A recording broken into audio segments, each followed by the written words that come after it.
All right. Hey, everybody.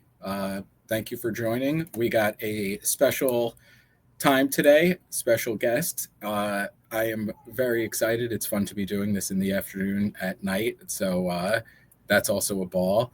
And this book that I'm going to be talking about, along with the author, was a fantastic debut. I absolutely loved it. And we'll go much deeper into that.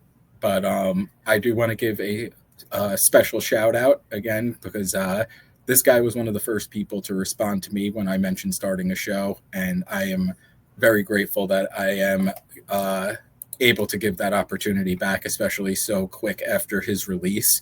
And I am super pumped that we are going international. And I am very happy to bring to the stage Mr. Kane Williams. Hey Al, hey Pete, Hey, buddy, how's everything going? really well.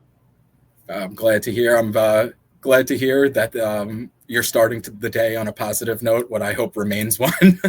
uh, Absolutely. and this was awesome. Again, I'm gonna give you special props because that was one you were, like I said, were one of the first people to be like, hell yeah, I will 100% be on the show. And coming in hot with your debut, Perils of the Past, which released what 5 6 days ago. I think last That's it. Thursday, right? Perils of the Past. I'm popping the cover up so everyone could get a closer look Oh, at that as well because love it. one of the cooler covers I've seen in a very long time. I posted that in a couple of different groups and unanimous praise. So, special shout out to you for doing it, and a very special shout out. Who was your artist? Because that Yeah, is great. Anderson from Design Unlikely. Anderson.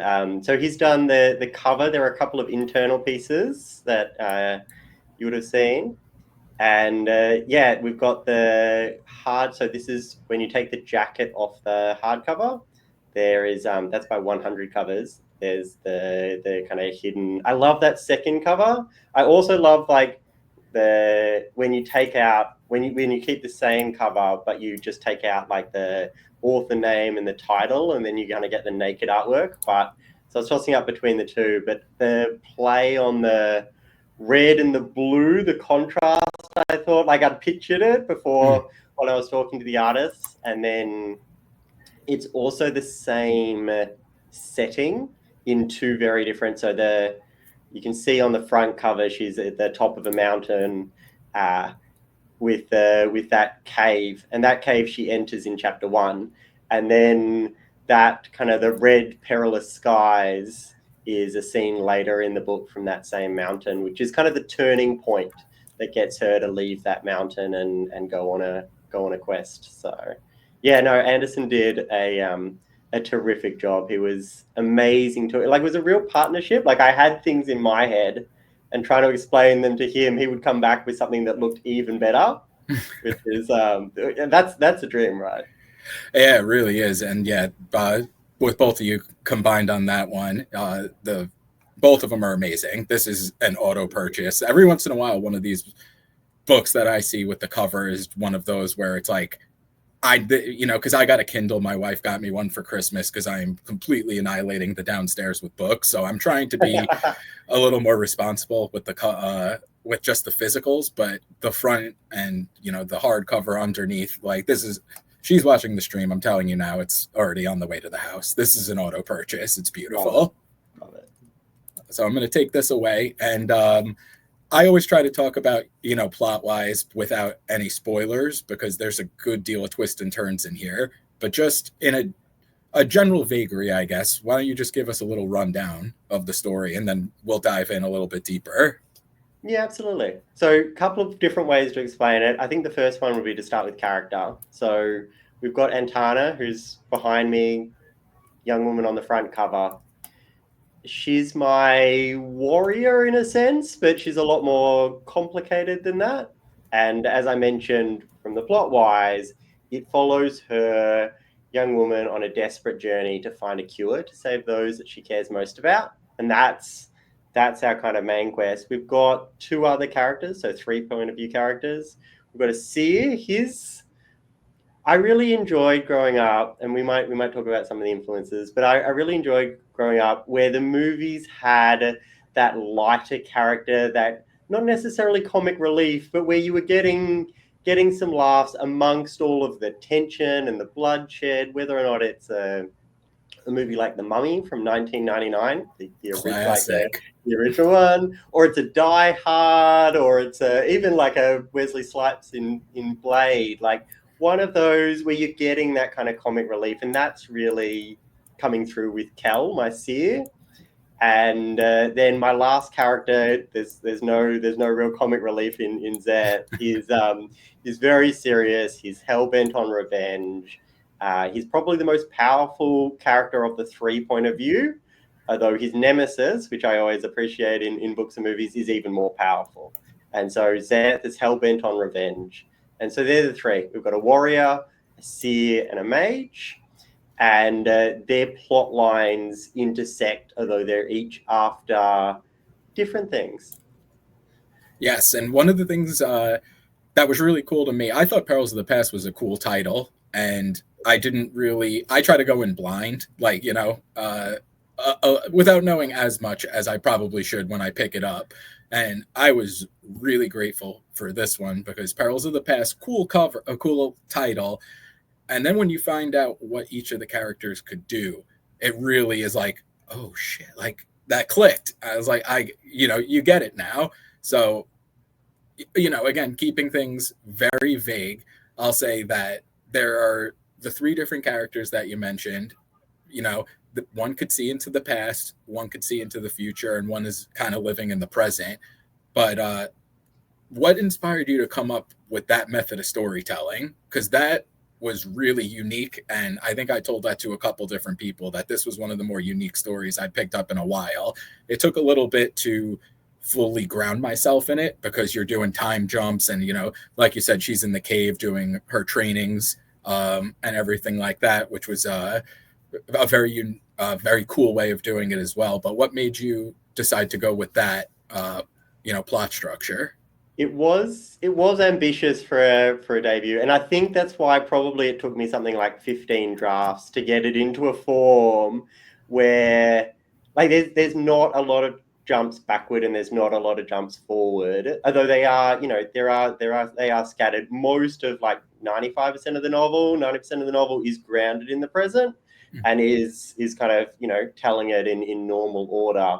But you're jumping. So Antana, as you mentioned, training in the mountains. This is a world with reincarnation, and she is exploring or trying to explore, trying to understand, trying to grasp her past lives. So I mentioned The Mummy before. So Rachel Weisz from that 1999 movie, her present day aims and her past kind of life, they're aligned, right? They still have the same things, and the same with the baddies, not necessarily mistress, but the main female kind of aligned with the baddie. She was aligned with him in the past, and then they do the whole kind of reincarnation of the soul, pulling it out from the underworld, and she's aligned in the present. But I guess my problem with that was no problems with The Mummy, but my thinking to kind of take it in a different direction would be, what if the two weren't aligned? What if you what if you found out, there's reincarnation, it's really difficult to access your past lives, right? They're not actually intended by the gods for you. And there's kind of an explanation in the novel, or an exploration about what that purpose might be. But what if that past life was entirely opposed to your current way of thinking? What if they stood for everything you don't believe in, and what if you stand for everything they hate? And so that was kind of one. And then from a Kel perspective, I love the possibilities you get when you introduce someone that can see our future that may not necessarily be, and then there's questions, right? Is that future set in stone, or can you change it in some respects? or is the future you've seen exactly, does that tell the full picture? Does that, 30-second screenshot, does that, when you see the weapon chop into them, are you sure that they're dead, or are you sure that something else didn't intervene? Or anyway, I just love the possibilities you get and the tension you can build when you show that in a natural way. Yeah, and you did an amazing job of that, especially after, again, I don't think this is very spoilery, but like we said, there's something that happens to the mountain where she's training, and she, Antarna, has to go and on a quest pretty much to save the people that she cares the most about. And it's like you said, where she looked into the past and is kind of fighting against the things she hates. And I thought a really cool way of making that into the present was having her father be such a powerful figure in the kingdom. And then when all of this starts to come in and you realize, oh, she's self-imposed exile, I guess you could say, where it was like I'm leaving all this behind. I'm gonna go elsewhere and continue on with what I want to do with my life. But when she went back to the empire in the crater and everything, having that internal struggle between what she's known her entire life and what she wants to do, I thought was a really cool way of kind of tying that all in together. So that was interesting that you say that, because reading about it was very awesome as well.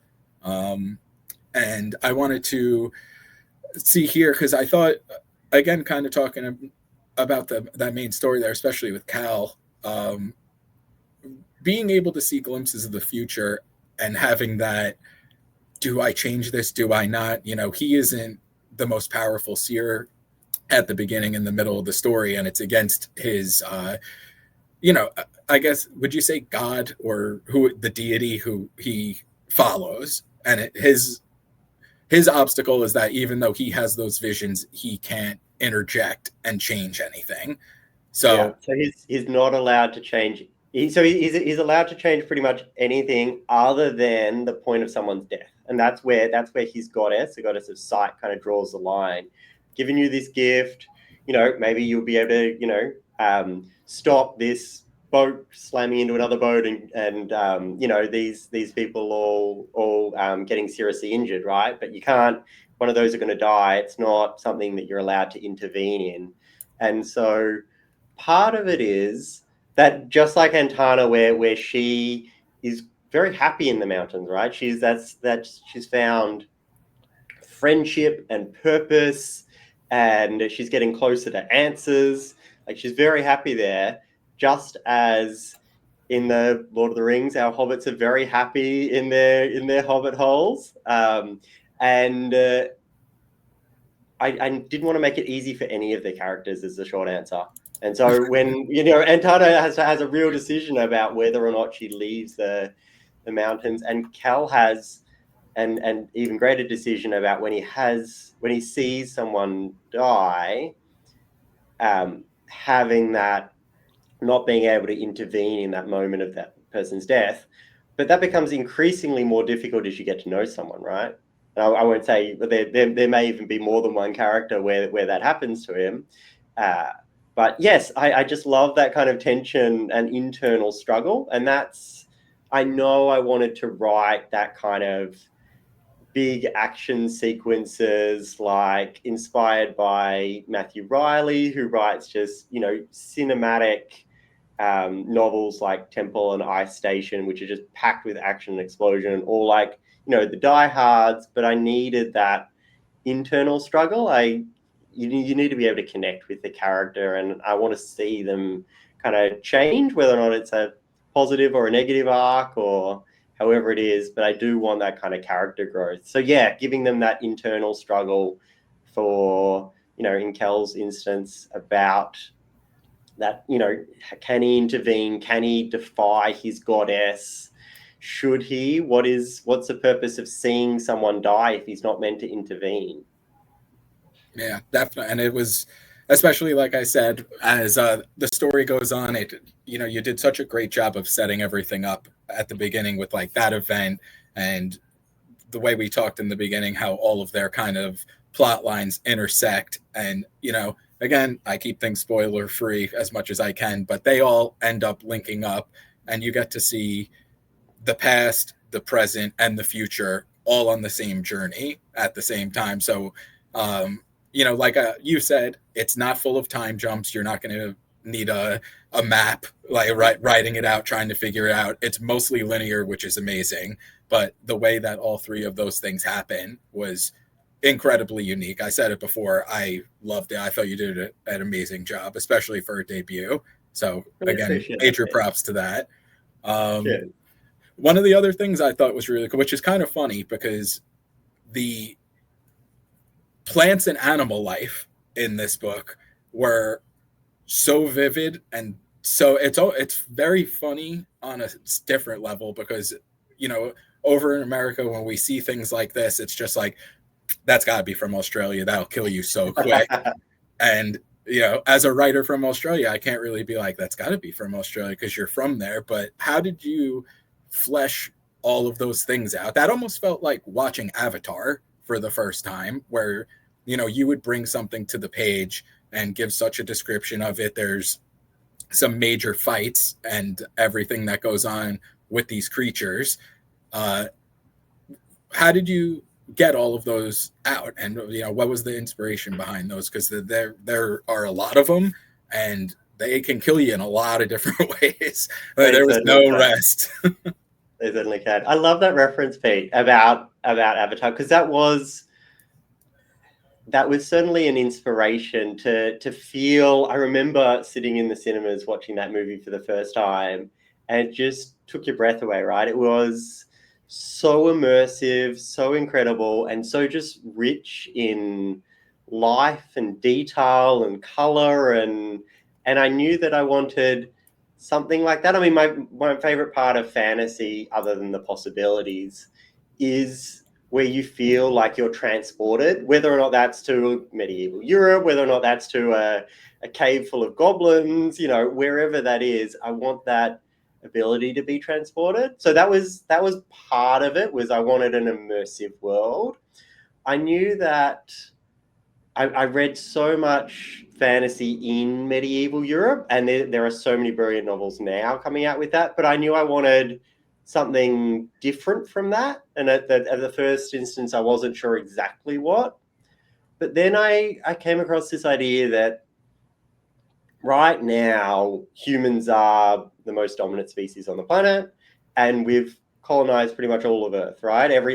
All of the land which is suitable, we're either on or we've got our eyes on. And I liked the idea that's explored in something like a Jurassic Park, where we're not, where we're a small, where these huge beasts are dominating the world, and where the world is still jungle and caves and desert and sea, and all of this without our influence. And so part of the driver was, what if we're not the dominant species, and what if we haven't colonized that much? And so you mentioned the crater before. So she starts on the top of the mountain, then we know that she goes to a crater, as in, and there's a couple of different explanations, but one would be like a meteor has struck and they've built the city within the internal walls of that crater. And then there are more dangerous locations. So that's currently where they're holed up. And she's forced to, I guess this journey takes her out into this forest, where a little bit like, I hadn't actually read it when I'd started writing, but a little bit like Kings of the Wild by Nicholas Eames. That book is brilliant, like absolutely brilliant. But I love that forest has not necessarily the same vibe, but we're going in that kind of same direction of a forest where everything can kill you, where it's extremely dangerous, where it's packed with wild and interesting things. And so I guess it was a few different sources of inspiration that really brought it together. And I guess the last part of your question was about the creatures. And there was a lot of different, I guess, like light bulb moments. Some of it was, I've got some creatures that are reminiscent of a dinosaur. They're not dinosaurs, but they're they've got scales and fangs and large teeth, and some have like frills that pop up or spines along their back. So there are some very dangerous creatures in that forest that are inspired by dinosaurs to an extent. Some are, we have some amazing Australian wildlife, and yeah, there's a creature inspired by a scorpion crossed with a crab, and yeah, there's a couple of others, I guess, inspired by some local things, but mainly it was everything. It was everything I've consumed for the last 20 years. It was random ideas in the middle of the night. It's the whole package. Yeah, and it all came together really well because it brought it to life in a much different aspect than just having to worry about the characters, because we have the two kind of factions, especially once the journey starts going, which I'm going to get into because I thought the magic of everything was awesome. But again, the creatures really brought that level of dread where it was like, that clever girl moment where you're walking in the forest where something pops up and you're like, I don't know if this is going to be good or bad. Like, is this harmless or is it not? And you find out real quick whether it is or isn't. And it made it a lot of fun. And again, what I also just said, the way that the kind of the physical magic was done in this, I had it written down and switched laptops, but it's the river made up of, and what is the word? I don't want to say it. I didn't want to say it and butcher it. Effectively, mana is the kind of the easiest way for us to think about it. Yep. Yes, and again, very cool idea because I think it's much more impactful when there's a limited amount of something. I've talked about it before with, I think, Greg last week. He had a similar thing where it was you have to replenish what you lose. It can't just be that all-encompassing, something's coming at me, shield. And the way that this was done was very very interesting, and I really liked it. And I especially liked the idea of anti-magic, which is what they're kind of looking for to advance everything, the quest and that type of stuff. How'd you come up with that idea to have so that one's net negative? Yes. That one's really interesting. So I was at university. I was doing a dual degree, and one of those was a science degree. And the inspiration behind the magic and anti-magic came from MRIs and how they actually take the different scans and what actually happens at a chemical level. So it was really weird, kind of doing all this science, right, in real world, in something that impacts, that they're using every day in hospitals everywhere, and then to think about how I could apply that in a fantasy setting, or how I could use that as inspiration. And the magic and anti-magic is based off that. But I guess touching on your other point, I knew I needed limitations, right? Like I wanted real danger pretty much on every second page. And if my mage could just get out of it by casting a spell without that replenishing his supply or taxing him physically, and there's both of those limitations in the book, in that each spell costs mental effort, physical effort, and then it also takes cost you madrilics, cost you mana that you need to find to replenish, then it would be too easy for him. And I couldn't have it easy on any of the characters. And it was not. It was a very, very, very cool idea, and very enjoyable to read, especially towards like the middle and end, when you start realizing the twists that are happening, and what is on the surface isn't always what it is, obviously. Can you go into the other factions that are involved with this? Because it kind of pops off very early on where I wasn't fully prepared to see such a strong political motivation to everything. At first, it almost seems like a natural disaster story, and that's how it's going to be. And then you kind of expanded on it, and I love politics and the back end world build, like the underneath world building and everything like that. So, can you just dive into that a little bit?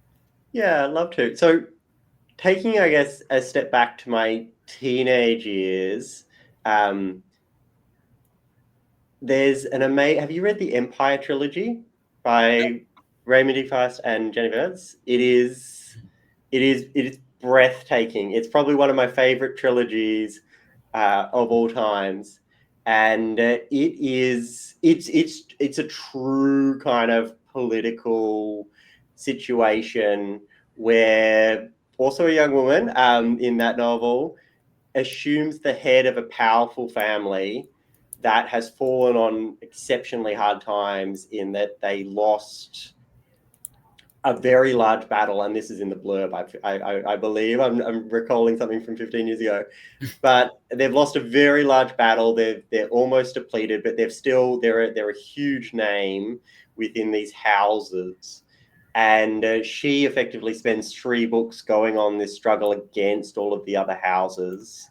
A little bit, you might be getting some June vibes there, but it's of a different take. And so I've always loved those political thrillers and the intrigue that comes with it. I think the other thing that we see in this world, but also in so many great fantasy novels, is effectively where the characters generally aren't the kings. They're generally not the emperors. We've got, sometimes they feel like strings on a marionette, but, they're trying to cut their own strings. They're trying to free themselves from that. They have different ideology, different intentions than what their leaders do on occasion. And so I wanted that struggle to, that kind of feeling about, there seems like there's a larger game at play. What is that game? But at the same time, I wanted the politics not to take over the book. I wanted it to be that kind of quest, like action adventure.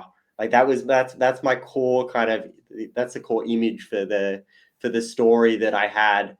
And so cramming it full of all of the politics, or following one of the characters more involved in the politics, wasn't something that I was keen to do, but I was attached to bringing those ideas about how can politics shape the intentions? How can politics shape the players? Is the baddie informed by, who's he working for? How are these policies coming into play?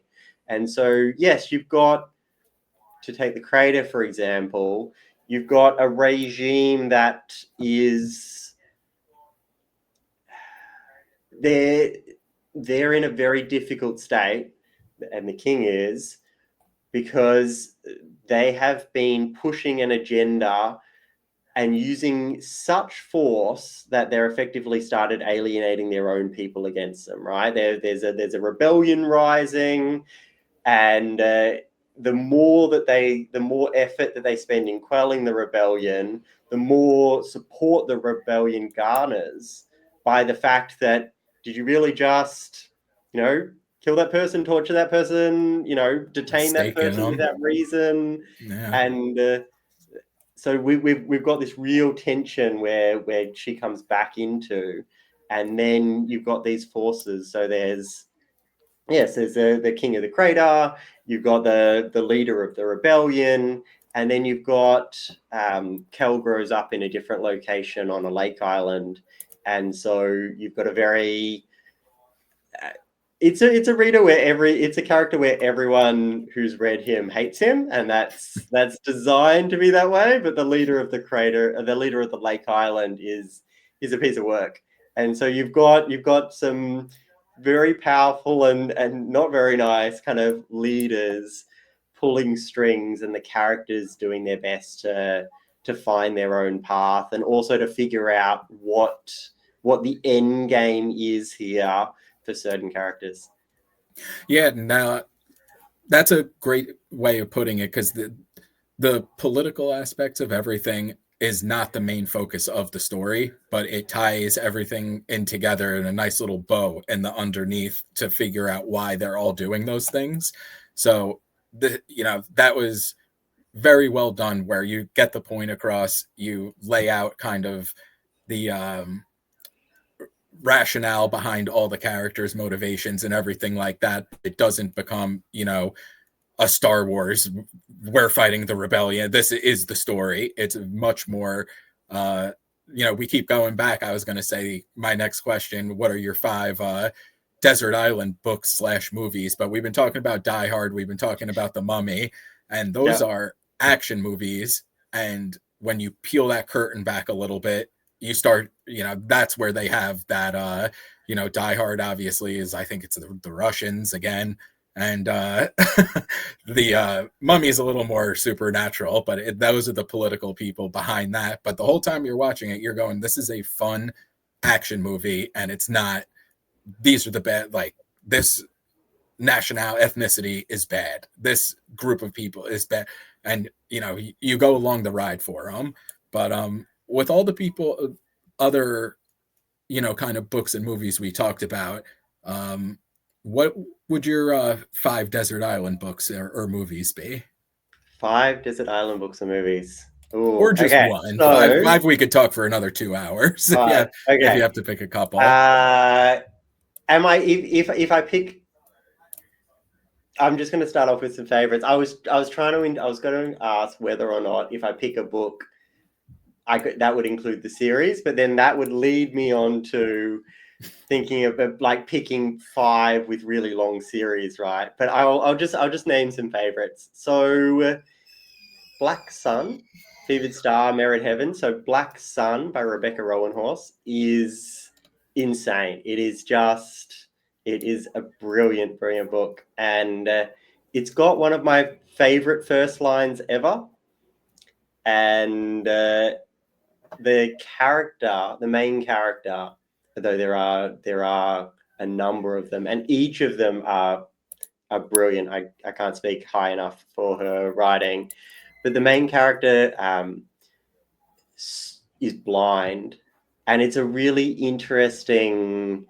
It's packed with action, adventure, political intrigue, but there's something just endearing about the characters and the story.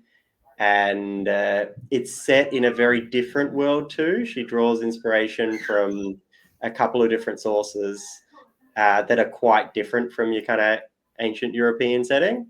So I'd say Black Sun would be one.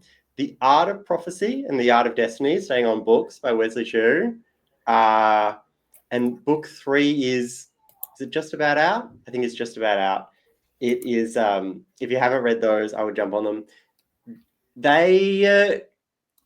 His martial arts, the way that he weaves martial arts into the story, and the way that he upends, I mean, it's called The Art of Prophecy, but he really upends everything about a prophecy in the first book, and so it's a really good play on that. Empire of the Vampire. Have you had a chance to read that one yet, Pete? Love Empire of the Vampire. God, it was an easy 6-star read out of 5. It was an easy 6-star read. I agree. I will say that J. Christoph is Australian. I'll slide that in there. But I haven't had a chance to read book 3 yet, with all the chaos that's been going on in my life. But I am so keen, so keen.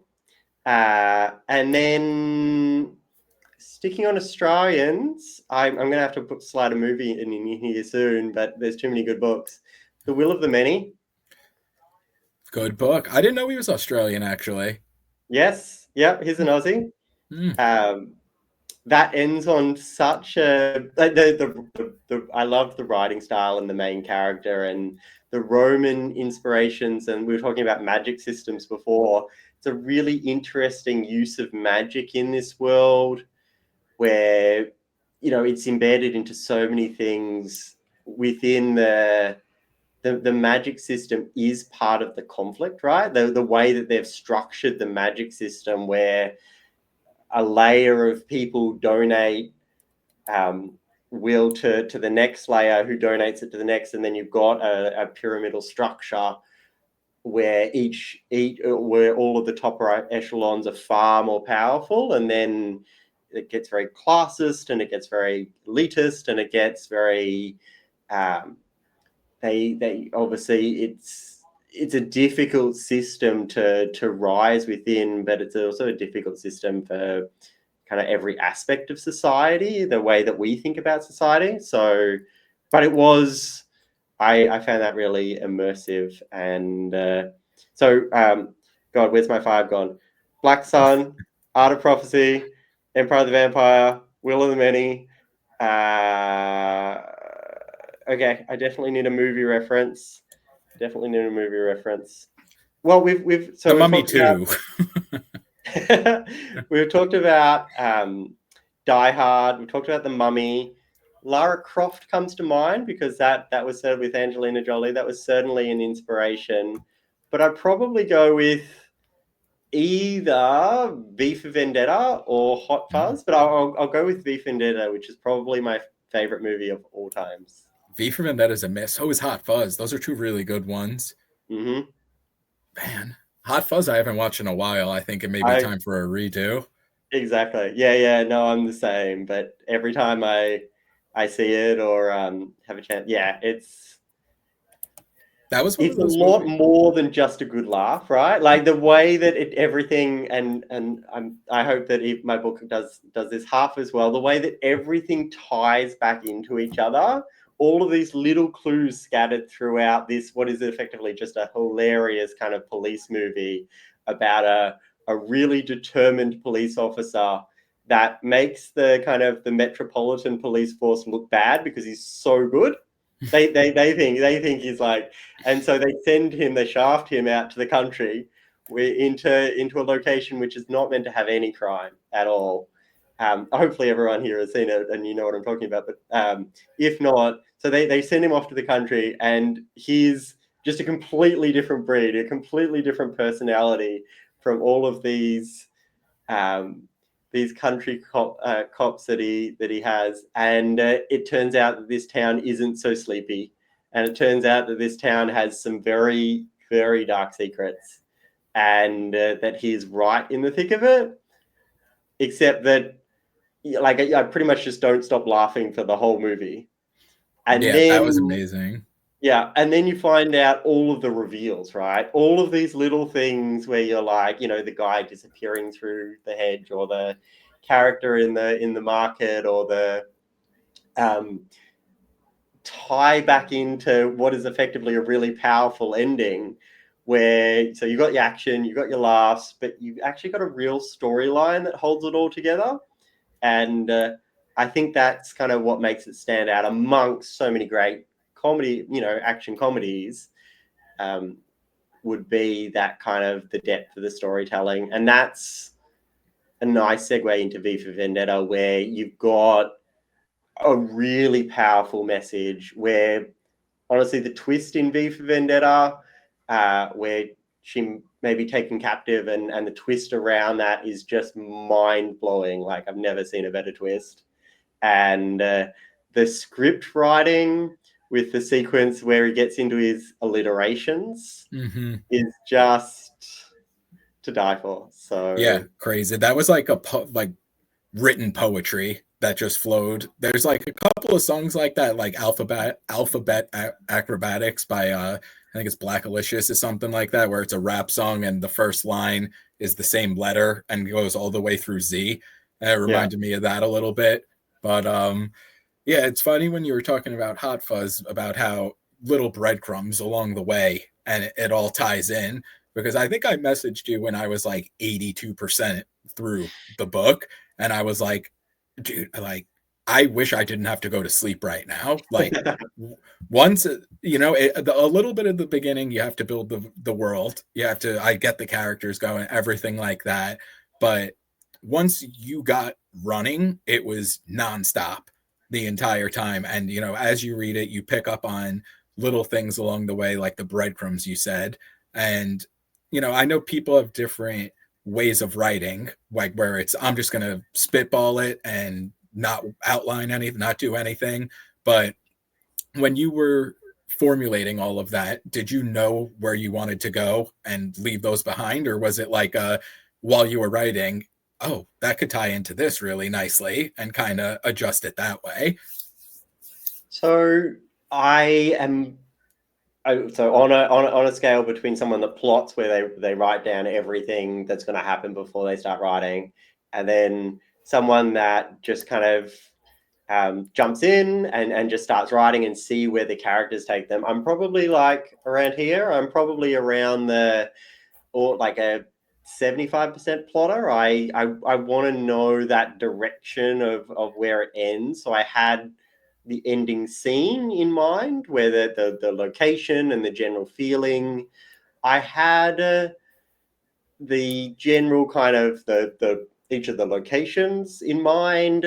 I had the general story, and some of the twists, but some of them I had started writing and I wasn't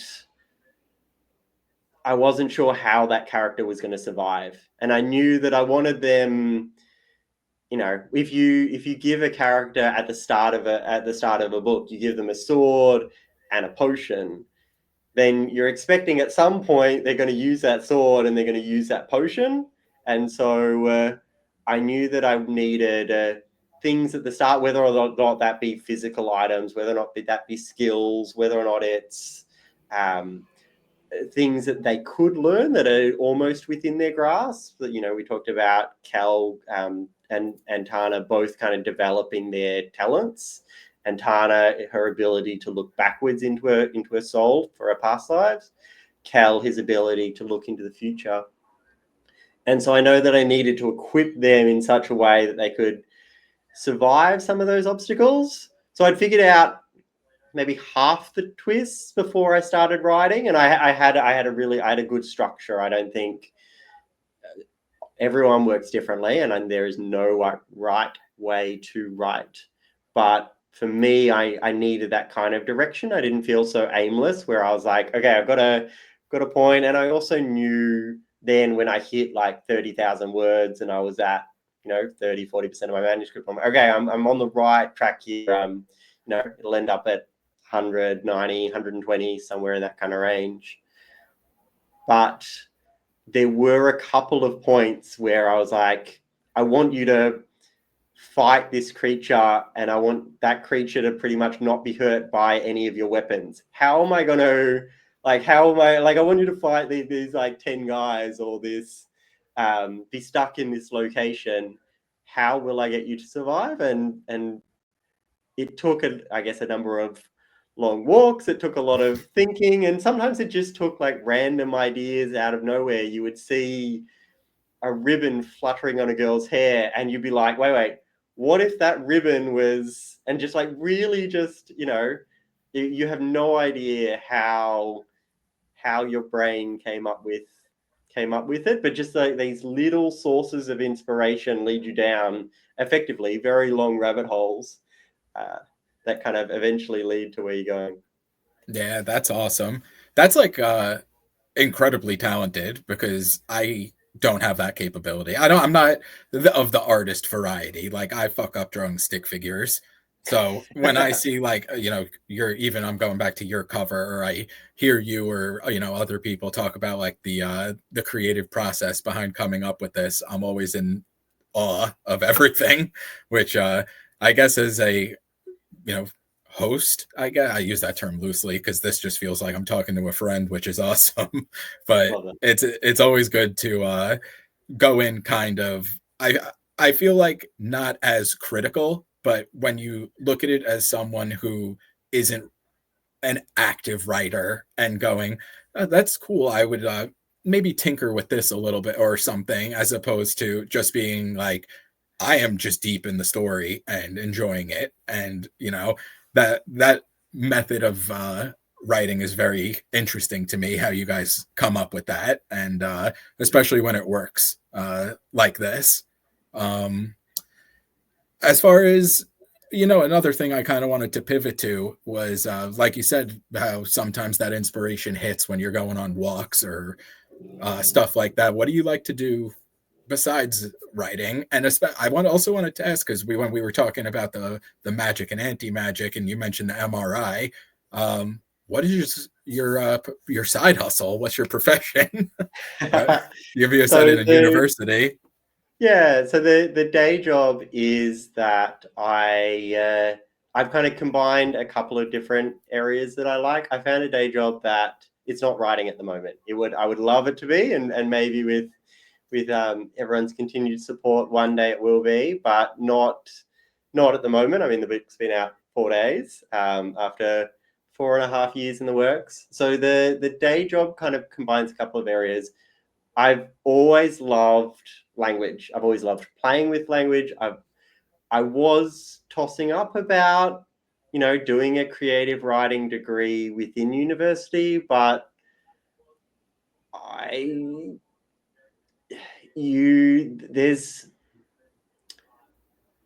it's a struggle, right? About whether or not, there's so many different pressures and considerations to have in mind. You're like, will that be, you hear a lot about artists needing that either second job or needing, I guess, a little bit of luck. And so I did think about, what would be a sustainable career path, what I would enjoy, and then what would give me that platform. So I knew it needed to be something with the written word.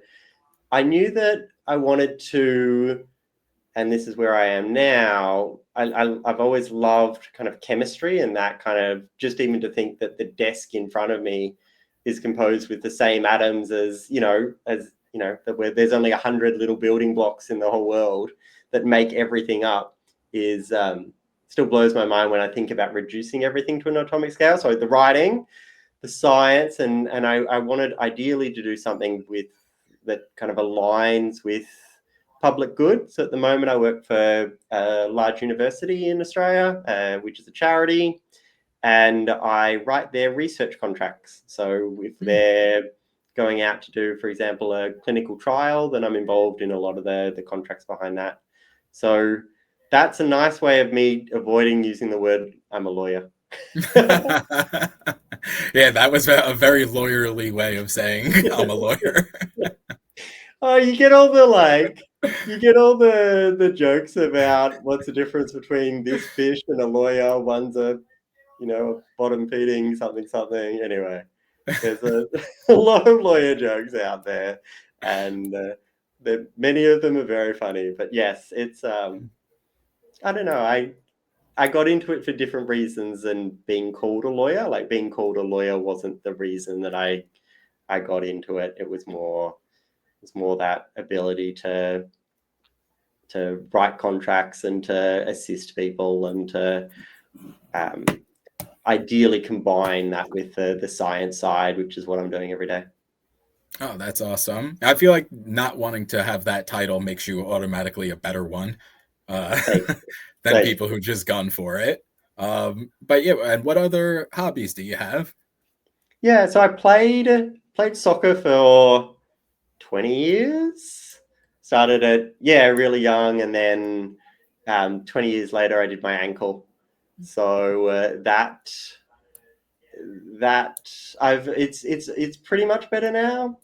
So now it's a lot of gym. I'm love a good workout session. I've just been traveling. So my wife and I met my brother and his wife in Japan a couple of weeks ago. And so I've kind of had 2 weeks in Japan, come back a week before the book launch, and now we're in kind of full launch mode and that. So yeah, traveling when we can. My wife is from Vietnam. She grew up there and then came and studied in Australia, in Sydney, where we met 5-6 years ago, a long time. And so yeah, we're often back to Vietnam when we can. Those are and obviously reading. Obviously, I've been a lifelong reader. I had, it's probably it is a large source of regret, during law school, now that we're using that dirty term, during law school, I read so much. They make you read some very dry textbooks, some very interesting cases, but some very dry cases, and there is a lot of material. And I must admit that I slipped, like I was devouring books through primary school, through high school, got into university, and that started to slip away, and then started full-time work, and that started to slip away again. And I've certainly been picking it up with rigor in the last like 4 or so years, which has been great. Yeah, I'm very glad you picked it back up again, especially if it had an influence on you, following through and writing what you've wanted to write. I read in the acknowledgement section of the book that this was something you've had on your mind for like 20 years. And it's, I mean, as just a reader of it, it's incredibly rewarding to see you go through that and put it out. And now you have the release done. So I'm sure on your end of things, it's got to just be, I did nailed it. So it very, feels, very well done. Thanks, man. Yeah, it's starting to feel real. It was feeling surreal for quite a period. It was feeling, I would like to say, an equal measure of excitement and stress, but it was feeling sometimes at more times more stressed than excited.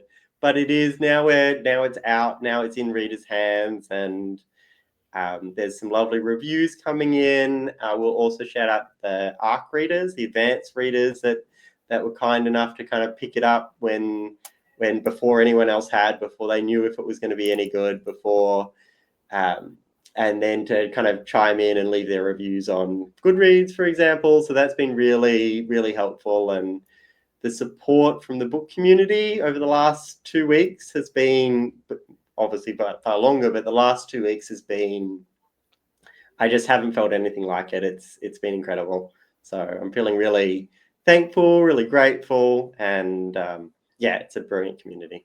Yeah, that's awesome. I'm glad to hear the reception has been, one, so positive, and two, that even along the journey, people have been throwing support behind you. It's very nice to see. So that's awesome. And I'm sure, it made the launch of everything that much easier. If we're going from, a little bit nervous to, okay, it's out. Okay, people are enjoying it too. That's a nice little wave to ride.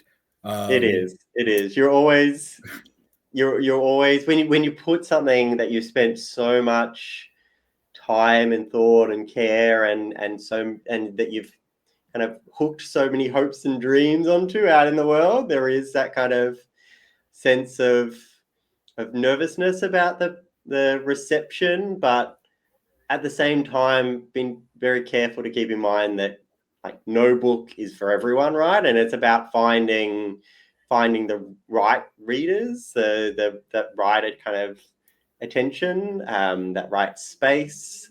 So yeah, it's certainly been a journey.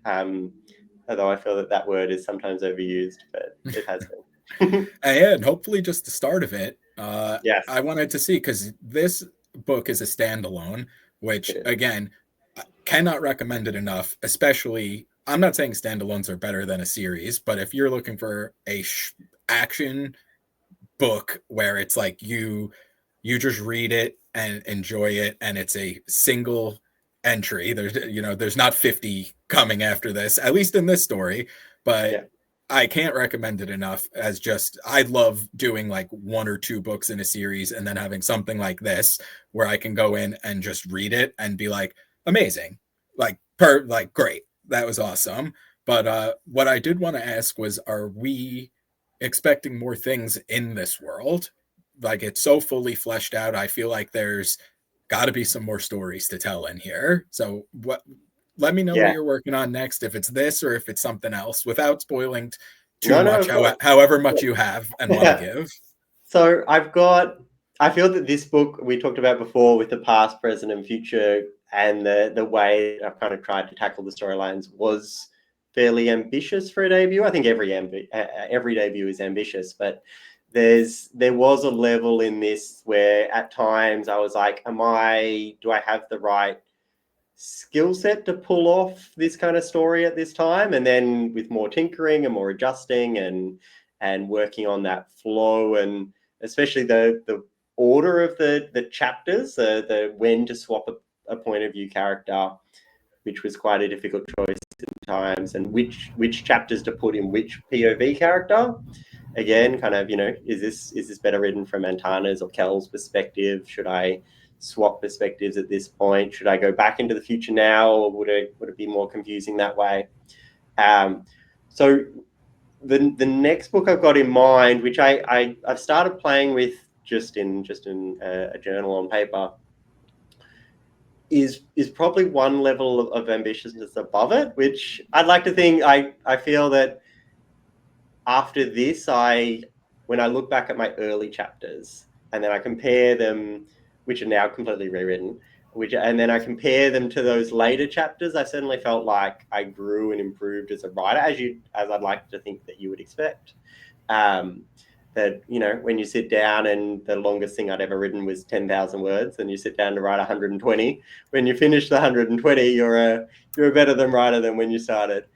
But the next book I've got in mind is, I'm playing with it being across two worlds, but it adds a level of complexity that there are pros and cons with it, and there are parts of that make me nervous about it. But I think there are parts of the story that just like this one has been kind of simmering at the back of my mind, like shouting every now and again, like, write me.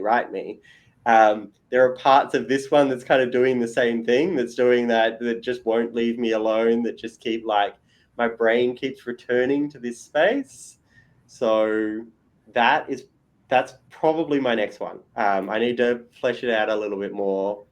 I would at some point love to return to this world. As you said, there's some really interesting elements, and I'm able to explore parts of the world with the lake island and the mountains and the forest, the crater, but there are parts of it that I hint at, and I think that's part of many good fantasy novels, where it feels like a world that's lived in. It feels like it's larger than the story without necessarily exploring all those elements.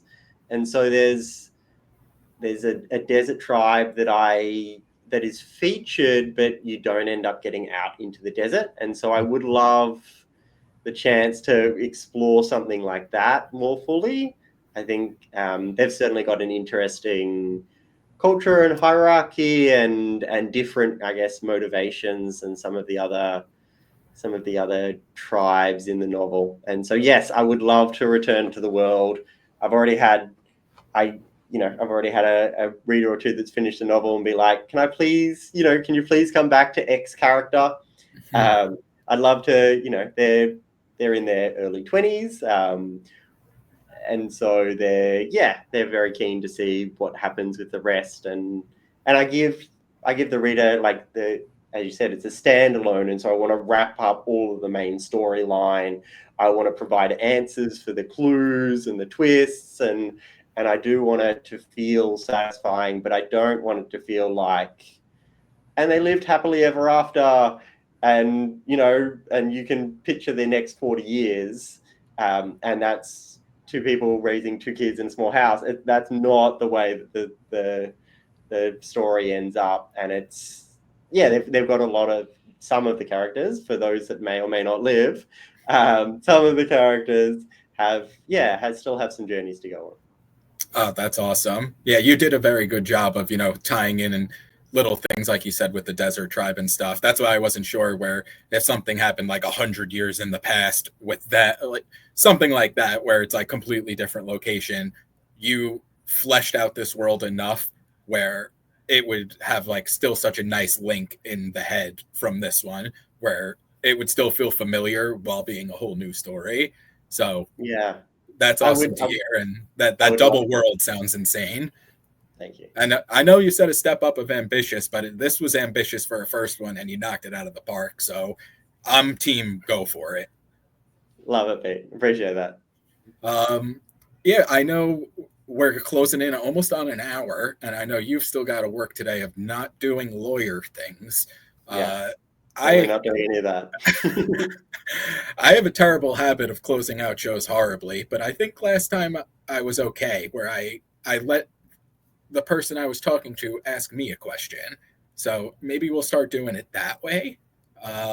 So, what question do you have for me? It could be about anything, and I'll see what I've got. I'd love to know about this TBR, Pete. What's next up on your reading list? Oh man, I just started Chance Dillon's new book, I've Mercy. been seeing so much about that. Yeah. I just started that. So far I'm like 10-11% in. Very sick also. It has some heavy Malazan vibes in the beginning. So I'm going to start doing that, continue on it. And I'm trying to think what else. I have some other guys from the Willow Wraith crew. I'm on book 2 of like 4 of them. So I have to start knocking those out. But I think Mercy is going to be my next one that I'm going to continue reading. And I have, what did I just get? I'm finishing up the Covenant of Steel trilogy, Anthony Ryan. So I have book 3 of that just got here in the mail. That'll be my physical one. And the next Kindle book besides Tears, I always have like 1 or 2 on the Kindle and then 1 physical one. Well, 2 physical if I'm downstairs or up. But I also want to what was the other one I just got? It was, I can't remember the name of it. It was a Michael Fletcher and Clayton Snyder book that they just put up. So I saw that, and no spoilers or anything. I'm going to be talking more about Michael Fletcher in the future, but those 2 guys are, when they get together, everything they put out is like horrific, amazing gold. So I'm excited to start that one. But those are what's next on the list for me. How about you? Anything on the docket? I had this arrive last week. It's a birthday gift. Amazing. Yeah. Amazing. You've read that it? earlier this year. I can't wait. So for anyone who's not watching the video, The Light of Kazaban by Thomas Howard Riley. And I was very excited that it's under 200 pages. I was like, I can smash through this and knock another one off the TBR. Partly just the cover is awesome. And so that's the next read from my one. And then the TBR is similar to your bookshelves. It's just overflowing, right? Yeah, although I'm only looking at part of your collection. You've got most of it in another room, is it? I got this whole shelf over here, and then if I pivot that way back over yonder, it's like a half wall in the downstairs, and I'm slowly taking over everything. So it's kid toys down here and books. As it should be. Yes, exactly. But yeah, dude, this was awesome. Thank you so much for coming on. Thank you for even throwing support in when this was just an idea. And I loved Perils of the Past. Tell people where they could find you online, because this should really be an immediate purchase for anyone who's on the edge. It's not 2,000 pages long. It's a standalone. It's action-packed and awesome. So tell them where they could find you. Yes, so 420 odd pages, and it is available. So it's on KDP Unlimited. It is on Kindle Unlimited. It's on Amazon as the ebook. The paperback and the hardcover have gone out wide, so they're available at most of the retailers out there, especially the online ones. The website, clicking on the links through the website, if you are probably the easiest, and the website's nice and easy to remember. It's kanew.au. So KANEW for Kane Williams, my name. .au for Australia, and the links are all there. Perfect. Well, yeah, thanks a lot, man. I again appreciate it very much, and I definitely look forward to seeing what you've got coming up. Count me in as an ARC reader for forever. I'm signed up. Love that. Absolutely. All right, thanks for coming, man, and thanks for everyone in the chat for saying what's up. Make sure to subscribe to the Willow Wraith Press YouTube channel, and this will be up on Spotify tomorrow morning, and we will see you next time, sir. Catch that.